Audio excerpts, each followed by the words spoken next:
G'day guys, Ben here from Shervey Power Products, and down here today I'm at All Terrain Warriors headquarters where these guys fit a whole bunch of our Aussie expeditions. So I'm going to grab Nick, one of the owners, and we'll go for a bit of a run through and show you what they're all about. G'day guys, I'm Nick from All Terrain Warriors. Nick and the boys here at All Terrain obviously fit heaps of these Aussie expeditions. Yep. So this will be a bit of a rundown on how to use it and some of the key things you should probably know about it when you're out and about on the tracks. So we might lead with the touchscreen, which tends to be everyone's first question. How do we operate it? So obviously you touch it to wake it up, and from there along the bottom you can click all your various tabs which go to your different menus. So your overview is your main one, and that's what we're going to focus on for this because that's the key one that you need to know about to operate it. You can sort of touch it again and you can scroll through it via various screens and menus. So you've got right over on the far right hand side, you've got your settings tab, which chances are good you won't really need to go into here. You've got your notifications tab, where if you have an error or an alert you need to know of, that's where it'll pop up. You've got your levels set up, which is where you can see any of your temperature sensors that are hooked up. There's always one which reads the internal temperature of the Aussie expedition, and that triggers the cooling fans if it ever gets too warm inside. It'll also read any of your water tank levels if you've got water tanks hooked up to it as well.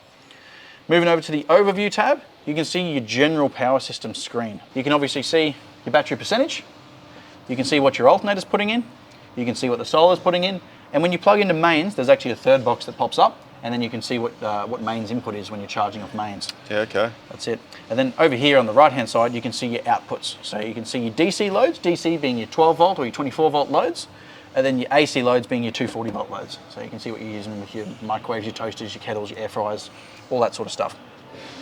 And then obviously on those AC loads, turning the inverter on and off is definitely one of the big things about these systems. So what I've done here is you touch this screen, go up in the top left corner, there's a little picture of two switches. You can press that, opens up the control area for the inverter, and this is where you can change it between on and charger only for when you're not using mains. So to explain that a little bit more, obviously when you're in the on position, you press set, it turns on all your power points, you can use all your 240, but when you're not using your 240, that's sitting there running, wasting power effectively. You're making the 240 but you're not using it. So when you're not using it, instead of having it on, we recommend you put it in the charger only position. And what that does is it turns off all the 240, so you're not going to be running your various appliances around there, you're not wasting power. However, it still allows you to plug into mains, and that way you can charge. If your battery system gets low, or if you've got it in your shed at home, you're not using it, you plug it in, it'll run your power points, and it'll charge your batteries all off mains. Okay. So they're your two positions that you'll pretty much only ever need to put that inverter in. The last screen here is the brief, and the idea is it sort of summarizes most of this information on just one screen, but you will find that for the majority of the time, you'll just spend your time on this overview screen. It tells you nearly everything you need to know about your electrical system. Yeah, okay, so this screen's a little bit different to the previous screens that we've been fitting in our trucks. Yeah. I know our trucks have definitely got the old screen, so there is possibly a software update we can do? Yes, so you can overhaul all those old screens up to this new OS. So you can connect it to Wi-Fi, go into the firmware version and update it. It's a pretty easy overhaul. Obviously, all your new systems that you get off us will just come with this screen. Okay. Obviously, we're only really running the fridge and the lights off this power system at this stage. Yep. What are some of the other features we can hook into with the blue buttons there? Yeah, so sweet. As you said, at the moment you're only using the one, which does the lights, and the fridge is hardwired in, so you turn it off in and out of the fridge. That's how you guys have cabled it up, which is exactly what we recommend. That's beautiful. So these 5 switches here, you've got 20 amps per switch and 20 amps per row. So you can actually run some fairly heavy duty stuff off these. You could run a pump off there or some additional lighting around the place. Some people use them to trigger a relay to control a compressor. Those are the sort of things you just use for standard DC switches. For your 240 volt stuff, obviously you've got this power point on the front, and if you guys wire up more power points around the place, you can do that. With the inverter on? Yes, with the inverter on. Yep. When they have got the system on and something's not working, what's the first things they need to look at? Yeah, okay, so that's probably a good point to touch on, I suppose. So it does depend on what's not working, I suppose. But for example, if your power points aren't working, one of your quickest and easiest things to get to are your safety switches on the front. So obviously you've got your input one, your AC in, which is your charging off mains. So if you're plugged in and it's not charging, first thing to do is check that little fella. And then if your output side of things is not working, well then you've got your output breaker. So that's what controls or looks after all the power points on the output side. So pretty much both of these guys should always be in that up position. If they've tripped into the down position, chances are good you've either used too much power or you've got a fault. So pretty much a customer can very safely just trip that back up again, and if it stays on, chances are good they just plugged in 2 microwaves or something silly and they've tripped it. However, if it immediately trips again, well then they know they've got a 240 volt fault, and they know they can call their Sparky or whatever they need to do to identify the fault. Okay. So that's the 240 volt part covered. And then the next thing there is obviously the 12 volt stuff. So there is a fuse access panel on these that you can take off and access. Yeah, and which needs to be, take the fridge out on our builds. We need to remove the fridge to get to those fuse panels. Yep. It is the sort of thing though that generally if you're popping fuses in that area, it's normally a fairly substantial sort of thing. It's not something that you normally accidentally do. Like it's not quite like the 240 where it's very easy to overload. You've very obviously pinched a cable or drilled into something, or it's the sort of thing that you've generally shorted it is the problem. Yeah. Things like your lighting, unless one of them has an internal fault, and even then it's fairly unlikely for it to just blow a fuse. That's the only time you'll have to be taking the fridge out and getting in there, obviously. Yeah, okay. We've got a few 12 volt sockets down the bottom there. Yes, that's a good point right there. So we've got our USB-C and USB-A port. They're both fast charged. So the USB-A is 18 watts. So that'll charge nearly any smartphone at a pretty reasonable pace, not like your old slow USB-As used to be. And then you've got your USB-C, which is your really fast charge. So 65 watts, nearly every phone on the market, that'll max out the charge speed on a standard phone and even tablets and things. But even laptops at 65 watts, you'll actually find that'll charge up a laptop reasonably quickly as well. Yeah, okay. So really high output there. We've obviously fused it nice and high to ensure you can use that. And that's got a simple push button for power. So flip her up there, press the little button on the front, she lights up blue. It's on. Good to go. And then just below that, we've got yourself a standard cigarette socket. These days, we do find most people use Anderson plugs for most things, and a lot of them will have Anderson plugs around their truck or whatever they decide to do. But this just means if you've got a basic battery charging thing that you want to top up, or any of your old school accessories, you can plug that in there. It's obviously fused and ready to go as well, so you just plug it in, no button required, and it'll operate. Okay. I find that the USB tends to be what most people use the most. Yeah, Charging up phones, laptops, whatever. Yeah. Yep. Then basically we've just got our fan vent, which you just can't cover, and there's a fan vent on top, which you guys have left room for, and that'll kick on automatically. Customers don't have to touch anything or do anything. It's fully automatic. They can just use the power, keep an eye on your battery percentage from here. Obviously these systems, you can run them right down to 0%. They'll turn off at 0, and then you can either plug it into mains, put it in the sun, start the truck up, and it'll automatically wake that battery back up and start charging. Yeah, so as a standard with our builds, when we do the Aussie Expedition system, we run a 300 amp hour lithium battery, which is also a Shervey product. If you want to touch a little something about that. Definitely. These systems here, obviously, we'll have a look at the components in there in a bit, but they've got a very high charge speed and a very high discharge speed. So to make sure that we can meet the requirements of this sort of system, they're fully bus barred internally. So right from the cell to the BMS to the battery terminals is fully aluminium bus barred. There's no current carrying cables inside of it. And that's why they can actually cop the huge charge speeds that this system's capable of. So to give you an idea, you can spec these systems up to 100 amps of alternator charging, 100 amps of solar charging, and 120 amps of battery charging. Yeah, wow. And you can do all that at once. So that's up to 320 amps of charge speed.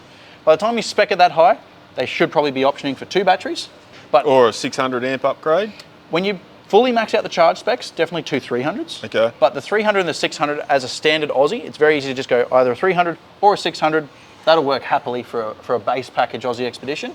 And the specs on that are still phenomenal. You're still going to have bare minimum 30 amps of DC-DC charging, 50 amps of solar charging, 120 amps of mains charging, heaps of power. But for those customers that really want to push it to the limits, that's where you can tick those extra couple of boxes, and then you can have a monstrous power system if you want it. Or you go the extra 30 amp DC to DC. Yes, so that's another one on the more standard package. Yep. Pretty cost-effective little upgrade. Take it up to 60 amps of alternator charging instead of 30. Yep. Keep the same 50 amp solar controller, and you've got yourself a very, very capable off-grid package. Yep. And inverter-wise, 3,000? 3,000 as standard in every Aussie Expedition. Yep. So that'll run pretty much, if it's an appliance that has a 10 amp plug, it'll nearly run any single one. Okay. Yeah, so generally 10 amp plug's 2,400 watts. So the majority of 10 amp appliances, as long as you're running one at a time, standard household microwave, standard kettle, standard toaster, you don't need to buy camp versions of the stuff. You can grab the same one you have at home. If you've got a beautiful coffee machine that you like using and you don't want to compromise, the idea of these things is no compromises. Yeah, well, that's the biggest thing. Off-grid, we got air fryers now, we've got induction cooktops, you know, we still got your 240 kettle, we still got your toaster, which is all can be run through that inverter, but obviously you need to know how much it can run at once. You've got to be sensible about it. I generally tell people use a bit of common sense. You know, if you're using the coffee machine, you don't also then go ahead and turn on the toaster. Yeah. You know, you wait till the coffee's made and then you make your toast. Yeah. It's one of those things. Obviously, they suit the theme of the truck. You know, you've got all this space to carry all this sort of stuff. Yeah, definitely. Yeah. You're already pretty much at no compromises by the time you've got one of these all-terrain Warriors builds, and that the power system sort of matches that theme. Yeah, that's right. that's pretty much nearly everything on the Aussie Expedition. Have you got any particular questions now? One thing you did mention, these systems can be Bluetoothed to the Victron app. Is that correct? They certainly can. So obviously you've got the touch screen for your main overview, and for most people that's generally enough. A lot of Victron systems don't have the touch screen, and that's where they really love that Bluetooth app. But it also can be handy when you're sitting around the campfire and you're in your chair and you don't necessarily want to get up, or if your passenger wants to see what your battery's up to when you're cruising along, you can obviously whip out your smartphone. It's all Bluetooth, so you don't need to have Wi-Fi connectivity or anything like that. You can be out in the sticks with no service. Okay. And you can actually connect straight to it. You can see how full your battery is. You can see what your solar's doing. You can see what all that stuff's going on. Most people just use it for battery percentage though. Yeah, right. Quick look, see how full their battery is, and realistically that's most of what they need to know.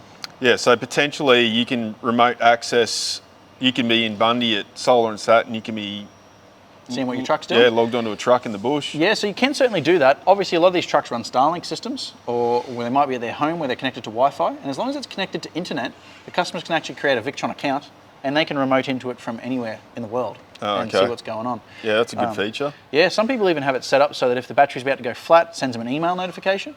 Especially if they're for people that might live in a city and they can't store their truck and they pay to have it stored somewhere. If that company, someone kicks the lead out and it's running fridges and it's about to go flat, obviously, one of the only ways you can kill lithium batteries by over discharge is if they go flat and it stays flat for a long period of time. That can kill a lithium battery. Yeah, right. So people can pre-configure these. At 10%, they get an email and go, hey, why is my system at 10%? It's supposed to be plugged in. They can call up the storage company, or they might check their wife at home to check what's going on, or whatever their situation is. Yeah, and they know to have a quick look, make sure everything's all good. Yeah, that's a great feature. Pretty handy for sure. So Ben, thanks for giving us a rundown on that installed system, but we've actually got one of these on the bench just here. If you want to give us a quick rundown, we can go through that. Yeah, perfect. I'd like nothing more. So what do we got here, Ben? This is the brains of it all. Certainly is. So we've got all the Victron gear, obviously best in class. Victron's fantastic quality equipment, perfect match for these trucks. We've got the Victron Multiplus 12 3000 inverter, so that's that 3000 inverter we were talking about. Has 120 amp mains charger built in, and obviously it has the transfer switch built in as well. So we've taken care of all the 240 volt stuff. It just gets bolted in, pre-wired, pre-programmed, ready to go. Absolute monster of a unit. Got the 50 amp solar controller as standard, so that lets you run about 700 watts of solar through it. So obviously you guys normally put the two 240 watt Shervey panels on these trucks, so 480 watts, and they could even add an extra panel really onto their canopy or something if they wanted to. Rooftop tent. Exactly, so heaps of solar input for that guy. As standard, we have a 30 amp DC-DC charger on them. Obviously with our Generation 2 models actually going to be coming with the latest 50 amp model, once Victron can supply us with them. Okay. And of course, at the moment, you guys have been optioning an additional 30 amp for customers that want it. So 60 amps of alternator charging, 50 amps of solar charging, 120 amps of mains charging, and that is all simultaneous. Yeah. So you don't turn one off to run the other. That's all at once. Yeah, so definitely having that 60 amp DC to DC off the alternators really gives it that boost when you're driving your truck, or if you just simply need to charge the battery quickly. Yeah, exactly, and that's where these trucks are awesome as well. Their alternator, as standard, can handle the 60 amps quite happily. Yeah. Obviously, they start talking the 100 amp option, they'll need to be thinking about alternator upgrades and whatnot, but as 60, they can just plug it in, ready to go, and you're charging way quicker than a typical ute can normally handle. So, yeah, okay. Pairs very nicely with these trucks. So we've also got some fuse access panels here. Yes, so top one here, this is where your major component fuses are, as well as your little blade fuses that run the cigarette sockets, the USBs. They're in there, they're labelled. We'll take these off in a moment as well and show the customers what they're all about. You've also got your charging fuses as well. So you've got your DC-DC chargers, your solar controller, all that sort of stuff up in there, labelled, MIDI fuses, and there's spares included in these systems as well. Oh really? So, I didn't know that. Yeah, well there you go then. So you actually take that lid of that fuse cover off, and we've already put in the spares that are sort of already sized. So if you've got an 80 amp fuse on your solar circuit, for example, we've already included an 80 amp fuse on the lid. Okay. So if they're on the tracks and they've just taken delivery of this truck and they haven't got a spare parts bucket yet, they can just open it up, there's their spare fuses, change it over, gets them out of trouble. Okay. And they can just replace that when they get back to base. And what about down the bottom there? Down the bottom pretty much only has one major fuse. Actually, sorry, I say it has two fuses. It's got your main battery fuse, which obviously feeds the inverter. Yep. If you've blown that, you're either absolutely using monstrous amounts of power, or there's been a short circuit somewhere sort of cooked major. it somewhere. Yeah, so realistically, it's very unlikely that some one of these will go. Okay. But it is possible, so they're in there. And the second fuse that's in there feeds this whole switch panel. So it's 175 amp. The battery fuse is 300. So fairly substantial fuses. They've done something pretty major if they've popped one of them. Yeah. So realistically, there's no spares for those in there. We normally suggest people carry a spare battery fuse just just in case. Yep. But yeah, if one of them's popped, they should probably be giving you a call or giving us a call. Okay. So how do we actually get the power into the system? Well, that's the next thing, isn't it? It's all good to make all the power. Let's talk about using it. Yeah, righto. So around the back here. So we'll get the ones that are automatically used up out of the way first. So obviously we have this blue plug here. They're all genuine Andersons too. So there's blue plug here for your solar input. We've cabled it up on 13mm squared, so customers can run panels in series, parallel, whatever configuration they want. They plug that one straight into there. And then we have either 1 or 2 red Andersons, depending on how many DC to DC charges they have. Okay. Now, that was a design choice we did just for redundancy purposes, rather than just having one massive plug that's sort of hard to get a hold of or whatever. 2 separate plugs means each DC-DC has its own feed, and that just covers you in the event of a fault. You know, you've still got one, you're not going to lose both. Yeah, that's right, yeah. So solar, DC-DC, DC-DC. Some trucks potentially have 4 grey Andersons instead, if they haven't obviously optioned for the additional DC-DC charger. Those 4 Andersons, or 3 in this case, because it's a dual DC-DC model, they're fused at 60 amps combined. So customers can run 60 out of any one of them, or 60 amps total. Okay. So in terms of running fridges and stuff like that, you'll never hit 60 amps. Yeah, which is how we power our fridges through the Anderson plug. And heck, if you ran out of it and split it into a double adapter and ran 5 fridges off it, they'll handle that fine. Yeah, okay. So, obviously you wouldn't put a compressor or anything like that into that. 60 amps is probably a bit light on for a compressor. Yeah. And that's where our miscellaneous access port is. So right now, obviously we've got our 240 extension lead coming out of it. It's obviously cabled up like an appliance, so they can just plug in and that'll charge it up. But it also is open for, one, the big battery cables. We spec 95mm squared cable as standard. So big red cable, big black cable, onto the shunt and the fuse block, which we'll show off once we take this front lid off. So they can just feed them in there. And then obviously we've got a whole bunch of extra space, and that's where they can hardwire stuff. Okay. So if they had, for example, that big compressor I was talking about, they can go straight up to our big fuse block up there. And if they want to wire up a compressor that pulls 100 amps, it's cabled to allow them to do that. Okay. So you can run some monstrous loads through there, or even just for customers that might have a bunch of accessories, you know, a whole bunch of fridges that they don't want to put on plugs, they want to hardwire them, a bunch of lighting, they want to feed some power to their cab, put some plugs on the rear of their truck. You know, these trucks are endlessly customizable. And that's why there's this big hole here. They can just run a big loom out of there and cable up as much as they want. And that's the thing, like, because there's so much space in the trucks, so many people want to fit so many different accessories. Exactly. And, you know, you've got the room to do it, you've also got the power system to do it. Exactly. As you've probably already seen, all your builds are so unique, every customer has their own idea in mind. So we've left that there so that they can customise it as much as they want. Yeah, okay. And you don't need a 240 electrician. No, so the purpose of these ones is, as standard, they come with just a plug on there as an appliance, so they can just plug straight in and use it. It's already pre-cabled, it's on breakers, it's ready to go. Okay.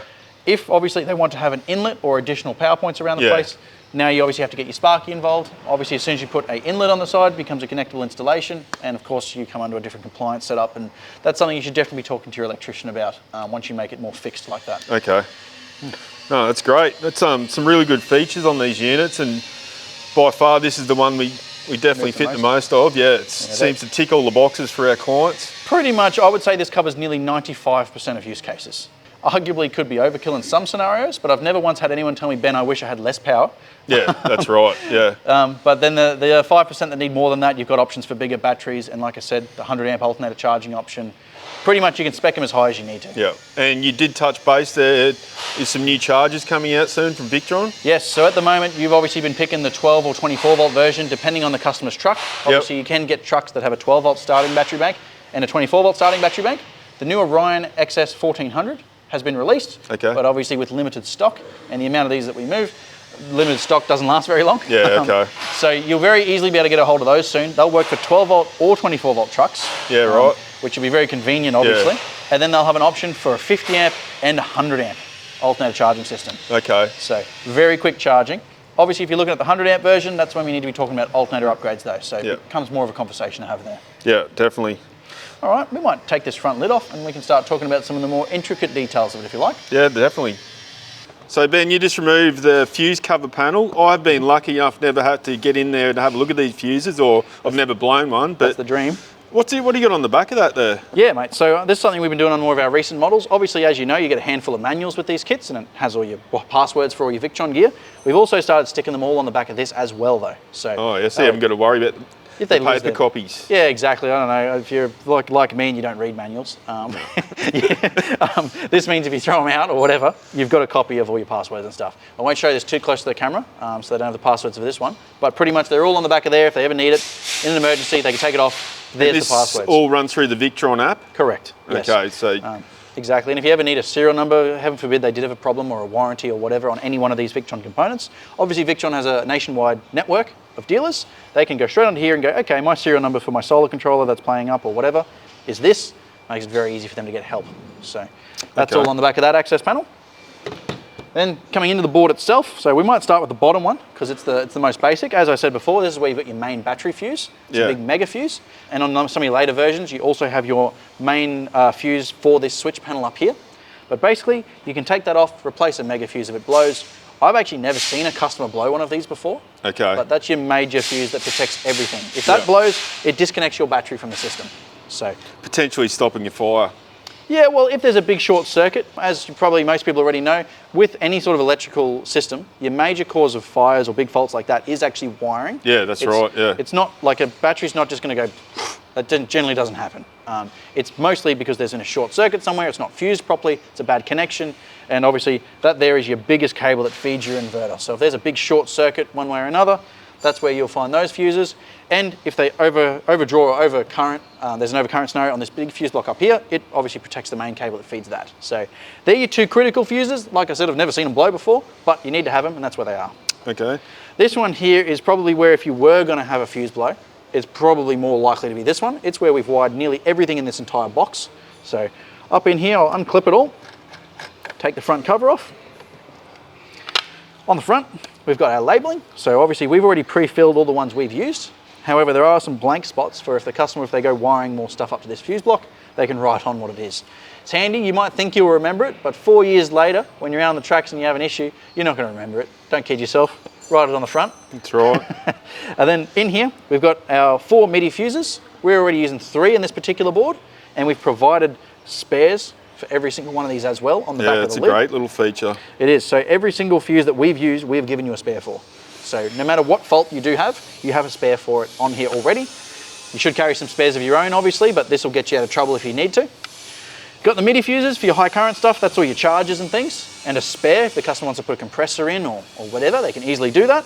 And above that, you've got all your blade fuses. That's where all your switches are ran off, your little USB sockets, all your small stuff are on those little blade fuses. Yeah, okay. And same deal, a couple spares there for the customer to wire up. All labelled on the back of the sticker? All written on here, the size that we use, what it is, all that stuff's already on there. Yeah. So really, really handy if you ever need to access it. Obviously, hopefully you never need to get in there, but if you do, all the stuff you need to get it tackled is right there. Well, that's pretty much everything a customer could ever really need to get to. But when you're fitting it, and just for people that want to know that bit extra detail, how about we rip this front cover off and actually see what's under the hood, hey? Yeah, give people a look what's going on behind here for sure. Yeah. This is really digging into it. What have we got going on underneath here? There's a lot going on here. Most customers will never ever look in here, but obviously I know your boys do when they go to install it, and this is obviously how they can route cables and fit additional things to this board. So we'll run through a couple of design choices and talk about where some of the things are. So obviously, got our solar controller, got our DC-DC charger. Now for aesthetic reasons, of course, we've stepped them out a bit, but it's also created space for us. So behind this solar controller, we've put the Shervey GX. That's the unit that drives the touchscreen, and that's actually where they can plug in their comms cables, their water tank sensors, temperature sensors, all that sort of stuff can be accessed from behind this. Come down a bit, we've got our DC-DC charger, and we've actually fitted an additional shunt in behind that. So not the battery monitoring one, but a separate one.